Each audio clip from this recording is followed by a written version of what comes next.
हमें आपको खुलेआम इस मैदान में उतरना है। इसीलिए इस पूर्णिमा की तिथि हर महीने का हवन में भाग लेने वाले लोग, जब आप हर महीने हवन में भाग लोगे, इसके अंदर से एक ऐसी शक्ति का आने वाले समय में संचार होगा, एक ऐसा प्रकाश होगा कि जब इस मां का आशीर्वाद मिल जाने के बाद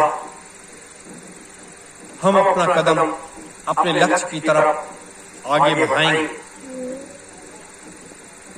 इसीलिए सबको सामूहिक बुलाया जाता है। जितने भी भारतीय सुभाष सेना के भी पदाधिकारी कार्यकर्ता हैं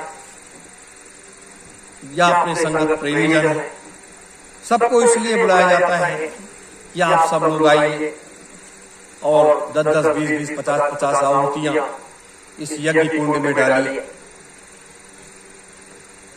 ये पता नहीं कितने जन्म का जब पुण्य उदय होता है, तब ऐसे सामूहिक यज्ञों में बैठने का मौका मिलता है और ऐसी शक्ति को प्रसन्न करने का मौका मिलता है। हम जीवन भर कमा खा लें और जीवन भर कमाने खाने के बाद अगर हम चले जाएं ये संसार छोड़ करके, तो आपके पास क्या मिले? आपको किसने क्या दे दिया? घर परिवार के लोगों ने क्या दिया आपको? जिसके लिए आपने झूठ बोला, बेईमानी किया, धूर्तई किया, तमाम गलत काम करके धन का अर्जन किया और अर्जन करने के बाद वो सब इकट्ठा किया, सब कुछ बना करके दे दिया और देने के बाद जिस दिन आपके श्वासों की पूंजी खत्म हो गई, आप उस दिन अपने धाम को चले गए। आपके परिवार ने क्या दिया? परिवार ने सिर्फ इतना दिया कि आपके इस हाड़ मांस के शरीर को ले जाकर के अग्नि कुंड के हवाले कर दिया और जला करके खाक कर दिया। और खाक हो जाने के बाद 10 दिन, 12 दिन, 15 दिन शोक मनाया और उसके बाद धीरे धीरे करके बोले 100, 200, 500 लोगों को भोजन करा दिया कि हमारी आपकी तो आखिरी विदाई है और इसके बहाने हम सबको करा करके जितने कर्मकांड है उसको हमने पूरा कर दिया, बस। और क्या दिया आपको? लेकिन जब आप वहां यमराज के यहाँ पहुंचे और आपकी पेशी लगी, अब आपको यातनाएं दी जाने लगी। जब आपको यातनाएं दी जाने लगी तो ना आपका बेटा गया, ना आपकी पत्नी गई, ना आपके और कोई परिवार के सदस्य गए वहां पर कि हाँ ये क्या हमारे पिताजी के साथ या हमारे पति के साथ या मेरे भाई के साथ या मेरे भतीजे के साथ आप ऐसा क्यों कर रहे हो? वहां कोई जा ही नहीं सकता। हाँ ये है कि अगर आप अच्छे साधक हैं, आप अच्छे साधक हैं, साधना करते हैं, आपका तीसरा नेत्र खुला हुआ है, तो आप उस जीवात्मा के साथ चले जाओगे और वहां उस न्याय प्रक्रिया को देख करके आप वापस चले आओगे और वो जीवात्मा वहां पर रह जाएगी और आप वापस चले जाओगे। तब तो ये जाने कि हाँ आप साथ वहां तक के साथी हैं, नहीं तो कोई किसी का साथी नहीं है। और वहां कितने कष्ट, कितनी यातनाएं मिलती हैं, ये अलग विषय है। मेरे धर्म प्रेमी गुरु भाई बहनों, तो इस जीवन के सार को समझ लो और इस यज्ञ वेदी पर अगर आप बैठ जाओगे, सतयुग तीर्थ की इस पावन धरा पर, इतनी शक्तियों के बीच में, जहां इतनी बड़ी शक्तियां समाहित हैं, और इनके बीच में अगर आप बैठ जाओगे तो आपके अंदर शीतलता आएगी, आपके अंदर शीतलता आएगी। और शीतलता आने के बाद जिस दिन आप यहां से जाओगे, जिस दिन आप यहां से जाओगे, उस दिन जाने में भी, इस शरीर से जीवात्मा को निकलने में भी किसी प्रकार की कोई तकलीफ नहीं हो। और आप जब वहां पर जाओगे तो आपको सासम्मान लोग आपकी आरती उतारेंगे, आपकी लोग आरती उतारेंगे वहां भी, यमराज के यहां भी, कि एक ऐसा देवता आ रहा है जिसने इतना बड़ा त्याग किया, इतना बड़ा कार्य किया है, क्योंकि एक ऐसी शक्तियां हैं इस मृतलोक की कि जो आपके अंदर बैठ जाती हैं वो कभी नहीं निकलती, और इनका आशीर्वाद मिल जाने के बाद यहां से वहां तक सुरक्षित हो जाता है, यहां से वहां तक सुरक्षित हो जाता है। ये मत सोचो कि नहीं ये सुरक्षा नहीं। मेरे प्रेमी जन, जीवन को इस तरीके से जियो, महीने भर कमाओ, महीने भर कमाओ, लेकिन महीने की एक दिन की मजदूरी अपने लिए उसे खर्च कर लो, अपने लिए खर्च कर लो, क्योंकि धर्म के काम में इस यज्ञ वेदी पर बैठने के लिए खर्च कर लो। वो महीने की एक दिन की मजदूरी जब अपने लिए आप खर्च कर लोगे तो वही आपके साथ जाएगा, वही आपके साथ जाएगा, शेष कुछ आपके साथ जाने वाला नहीं। रही बात ये सतयुग तीर्थ की पावन धरा पर हम आप सब जब आते हैं तो यहाँ इतना जरूर करो, सेवा करने का सीखो। कोई झाड़ू लगाने लगो, कोई पानी छिटकाने लगो, कोई जानवरों को चारा देने लगो, कोई गोबर उठाने लगो, कोई खेत में चले जाओ, क्योंकि ये सेवा जो है, ये शारीरिक श्रम जो है, ये शारीरिक श्रम आपके बड़े बड़े कष्टों को ये दूर कर देता है, बड़े बड़े कष्टों को दूर कर देता है। कोई भी आपके घर में कोई विघ्न बाधा आने वाली होती है उसे ये दूर कर देता है, किसी प्रकार से मुसीबत परेशानी आने वाली होती है उसे ये दूर कर देता है। इसीलिए महात्माओं ने सेवा पर विशेष जोर दिया कि आप लोग सेवा जरूर करो। किसी भी संत महात्मा के आश्रम पर जाओ, वहां सेवा जरूर करो। इस शरीर से, हाड़ मांस के शरीर से जब आप सेवा करोगे तब आपको ये बहुत बड़ा फल मिलेगा, और आपकी सारी मुसीबतें, आपके ग्रहों का प्रकोप हो, कोई प्रेतात्मा आपके घर में परेशान करती हो तो वो सब दूर हो जाएगा, और आपके घर में सुख और शांति आएगी, और आप एक अच्छे इंसान बनो। तो सेवा का भाव बहुत जरूरी है। ये कर्म कर्जा मत लो कि सेवा करो। ये सेवा इसलिए कोई अपने घर में नहीं करता, कोई बात, लेकिन यहां जब आओ तो इस शरीर से इस आश्रम की सेवा जरूर करो। और जब आश्रम की सेवा करोगे आपको अपार शांति आएगी, आपको अपार शांति आएगी,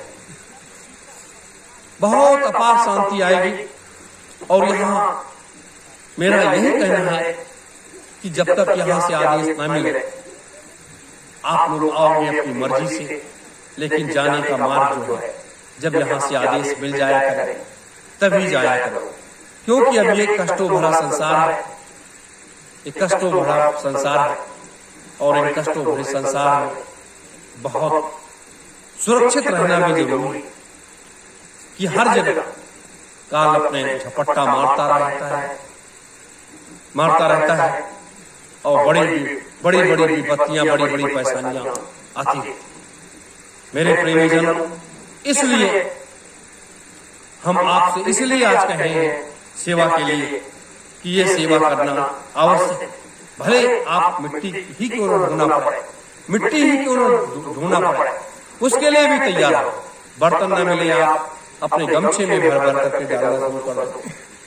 कोई चीज नहीं मिलती है, हाथ से खोदना शुरू कर दो। ये सेवा, आश्रम की सेवा बहुत जरूरी है, और इससे आप लोग वंचित ना हो। जब यहाँ आते हो तो इससे आप लोग वंचित ना हो। ये मत देखो कि हाँ इतने लोग कर रहे हैं और हम इतने लोग बैठे हैं। इन सब के लिए कल से ये नियम जरूर लागू होगा कि सेवा सबके लिए।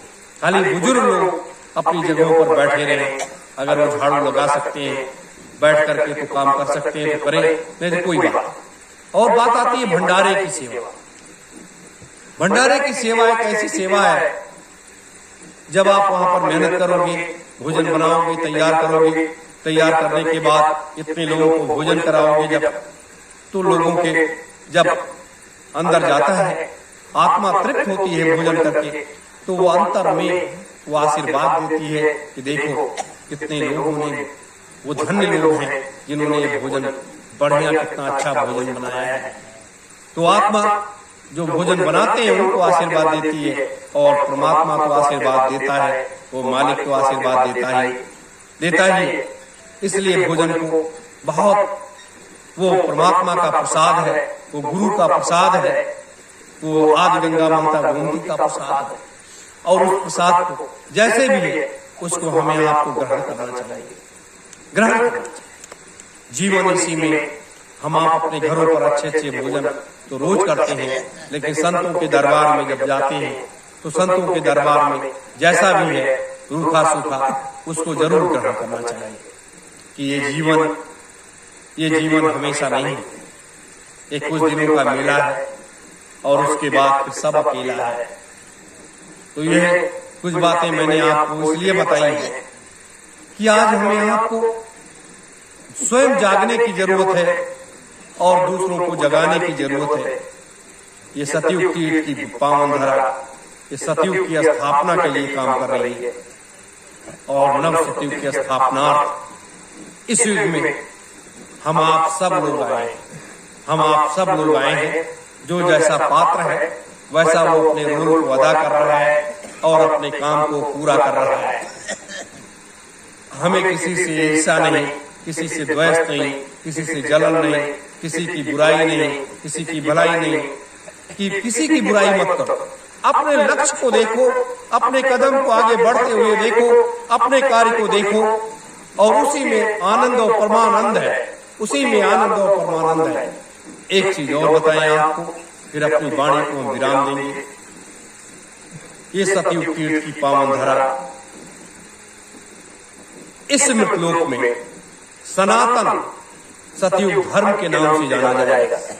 सनातन सतयुग धर्म के नाम से जाना जाएगा कि इस बार जो यह स्थापना होने जा रहा है, वह स्थापना होने जा रहा है सनातन सतयुग धर्म। पहले एक धर्म था सनातन धर्म, अब उसके आगे जोड़ा गया सनातन सतयुग धर्म। तो मृतलोक में ये सनातन सतयुग धर्म ये पुनः फिर आगे हमेशा काम करता रहेगा। इसलिए तमाम पर्चे, तमाम चीजें, बहुत कुछ जाएगा, ये सनातन सतयुग धर्म के नाम से जाएगा। और यह सारे धर्म समाप्त हो जाएंगे, सारे पंथ समाप्त हो जाएंगे, सारे मत और मतांतर समाप्त हो जाएंगे, सब कुछ समाप्त हो जाएगा।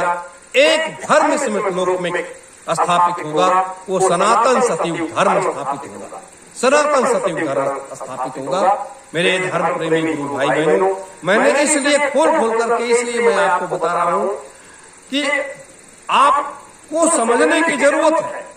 कल आज इतने लोग बैठे हो, कल 1000 लोग होंगे, फिर 10,000 लोग होंगे।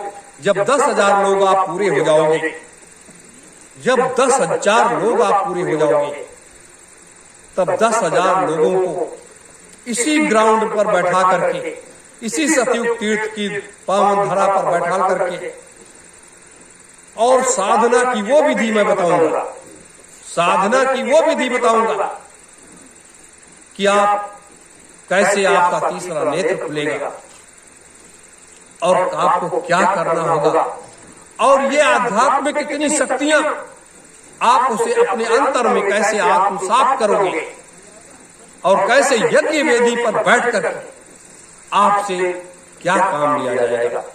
तो महीनों ये काम चलेगा, महीनों आपको ट्रेनिंग देने में लग जाएगा, आपके अंदर उस ऊर्जा को भरने में लग जाएगा। ये सब करना पड़ेगा।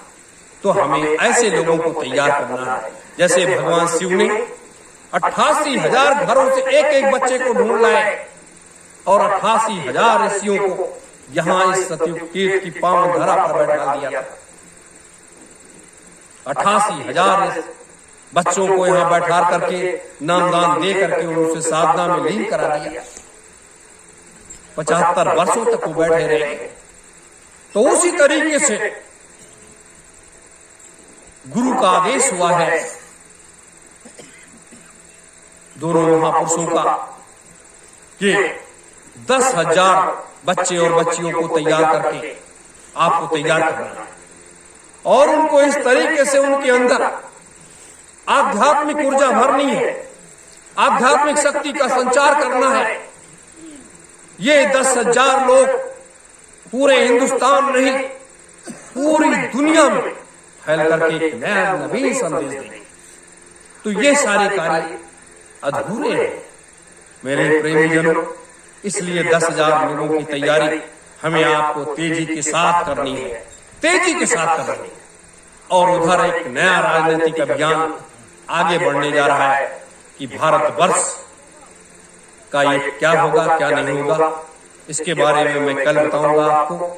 लेकिन ये आध्यात्मिक चर्चा आज जो मैंने आपसे की है, इसको जरूर आप चिंतन करिए, मनन करिए और जरूर और अपना आप लोग जिनको भी अपना गुरु कर रखे हैं, तमाम धर्मों के लोग, तमाम पंथों के लोग हैं, तो आप लोग अपने अपने हिसाब से सूर्य ध्यान भजन करने के बाद एक माला की कोई जरूरत नहीं है। ऐसे बैठ जाइए, बायां हाथ नीचे दाहिना ऊपर करिए, इस अंगूठे को ऐसे मिला लीजिए और बस सत्योम जय गुरुदेवाय नमः, सत्योम जय गुरुदेवाय नमः, सत्योम जय गुरुदेवाय नमः, सत्योम जय गुरुदेवाय नमः। ये इस तरीके से आप जब करने लगोगे, यहाँ पर नाभि से ऐसे खिंचाव होता चला जाएगा। नाभि से खिंचाव होने के बाद ये नेत्र बंद रहेंगे, नेत्रों में थोड़ा सा आप ऊपर उठाओगे। ऊपर उठाने के बाद इसको यहाँ पर ध्यान केंद्रित करोगे और इस ब्रह्मांड में यहाँ जब ध्यान केंद्रित करोगे, फिर आपका धीरे धीरे प्रकाश में ऊपर जाता रहेगा। फिर क्या पूछना है, वो आनंद आएगा। है कोई शक्ति जो आपको मार सके? कोई नहीं मार सकता। विश्व विजयी बनकर के घूमोगे मेरे धर्म प्रेमी गुरु भाई बहनों। इसलिए सतयुग तीर्थ की इस पावन धरा पर आप सबों का हार्दिक स्वागत, अभिनंदन है। और इसी तरीके से आप लोग आते रहो और उन जीवात्माओं को, कोई भी शराबी हो, कोई भी मांसाहारी हो, कैसा भी बुरा से बुरा व्यक्ति हो, उसको भी अगर समझा बुझा करके वो आपके साथ आ जाए, उसको भी लेकर के आओ। और अब हम लोग तो निकल पड़े हैं, जाएंगे सब जगह। उसको भी हमें एक अच्छा इंसान, नेक इंसान बनाना है, उसके अंदर भी बदलाव लाना है। बस इन्हीं शब्दों के साथ आप सभी धर्म प्रेमी गुरु भाई बहनों को सादर सत्योम जय गुरुदेव।